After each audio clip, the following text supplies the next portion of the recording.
Why do I hit the shots I hit? That's what today's lesson is all about. We're going to be talking about swing path, club face, and strike location, because all these three things can contribute to where the golf ball goes. And if we can get a bit of an idea of what we're doing, we know what we can do to make changes to change the way the ball flight is going. So we need to understand first of all what swing plane is before we start to talk about what I would call swing path. Now, in simple terminology, if we're going to talk about swing plane, there is what we would call a shallow swing plane, a steep swing plane, and what we would call a perfect swing plane. Now, what are examples of a shallow swing plane? Now, I'm going to completely over-exaggerate this just so you get an idea. A shallow swing plane would be a plane that works more round our body.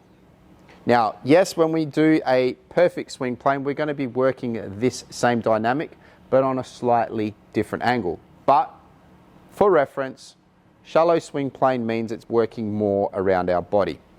A steep swing plane is a swing plane that works very steeply up and down throughout the whole swing. Now, that is what we would call, like I said, a very, very steep swing plane. Now, what you also need to understand is a lot of tour players are a little bit steep in their takeaway and shallow as they return back to the golf ball. But the one thing that they all share in common is from that point, which is what I would call last parallel, to the point of impact, they are all extremely close to what I would call being on swing plane as they move into impact. So what would we call the perfect swing plane? Imagine we have a never-ending target line through our golf ball that runs all the way to our target and all the way back. To be on perfect swing plane, some point of this golf club will either be pointing to that target line or parallel to that target line the whole way through the swing. So if we were to describe that, if I was to take my setup and set parallel to my target line, my club face is pointing at that target line. When I get to what I would call almost first parallel, again, that club head is pointing to that target line. When I hinge the club up to this point, or my lead arm gets to parallel with the ground, the butt of the club will be pointing to that target line. When I get to the top of my swing, the shaft of my golf club would be parallel to that target line. And as I work that club back down to arm parallel again, it will be pointing at the target line. As I get to what I would call last parallel, the shaft is parallel to that target line, and then I make contact with the golf ball. Now my club head is on that target line. So that's what you would deem as perfect swing plane. But like I said, there are different variables of swing plane. So now that we understand swing plane, what's the difference between swing plane and swing path? Swing path is the direction in which I swing that plane. Now, if you are a person who starts the ball left a lot and you're hitting shots that always seem to start left, your swing path would be deemed to be what we would call out to in. So that would mean you could have a steep swing plane or a shallow swing plane, but when you're coming through the golf ball, your path is left. If you are a person who generally starts your golf ball out to the right, you would be a person who has a path that works from in to out. So most of your golf balls will start off to the right. Now, if you're a person who gets close to what we would call perfect swing plane, your balls will generally start relatively straight. Now you can see there's all different variables of shots here. One that slightly went off to the right, came back left, one that went left, one that started down middle and went straight, or went slightly off to the right. Now, what is the contributing factor to that? Well, that would be what my club face looks like at the point of impact. So we're going to use a little bit of a magnet here on the club face for you to understand club face in relationship to swing path. Okay, so we've got a orange line down on the ground representing what I would call your swing path. Now, like I said, we've got 3 different paths that we can bring to this.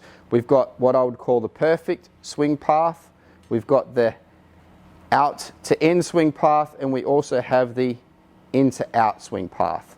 Now, if I was to leave my club face in what I would call a square position, you can see the variable there between what I would call a in to out path and that club face. And that variable there means my club face or my golf ball is going to draw.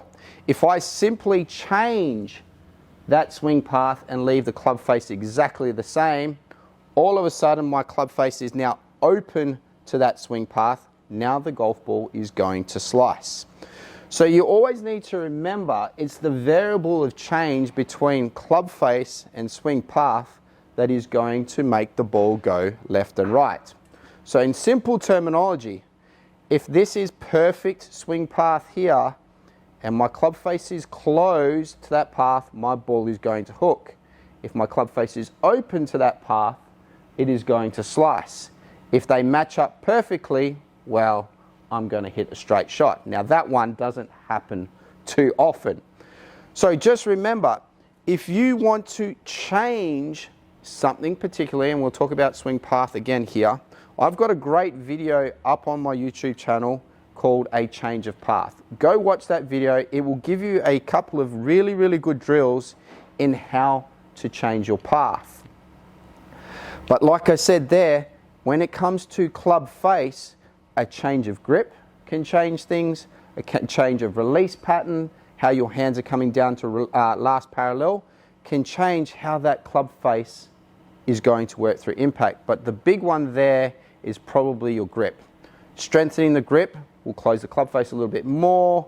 Weakening the grip will open the club face a little bit more. So just remember, when it comes to shot shaping, the tail of your shot is determined by club face, and the direction of your shot is determined by swing path. So now you know those 2 variables. There is the final variable, and it's called strike location. Now, strike location is the one variable that can throw this whole Christmas tree of golf shots into complete disarray. Strike location means if I'm hitting it out of the toe, no matter what I do, generally 9 times out of 10 when I'm hitting an iron, I'm going to slice the ball. If I hit it here, I'm going to hook the ball. So it's a case now where it's all good knowing the Christmas tree, but you better make sure that every time you strike the golf ball, it's dead smack out of the middle. Now there's a great way for testing this. Go to your local chemist, get what we would call foot spray. Foot spray will leave a film on the club face, and from there you can actually see if you're creating centered contact. Centered contact is a total other video.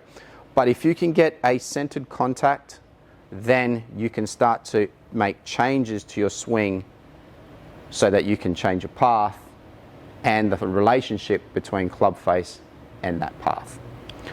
There you go, guys. Something complicated for you, but understanding these variables will give you a better chance of making changes to your swing so that you can change your ball flight. All right, guys, like, subscribe, comment, share, hit the bell, and we'll see you next time on the channel.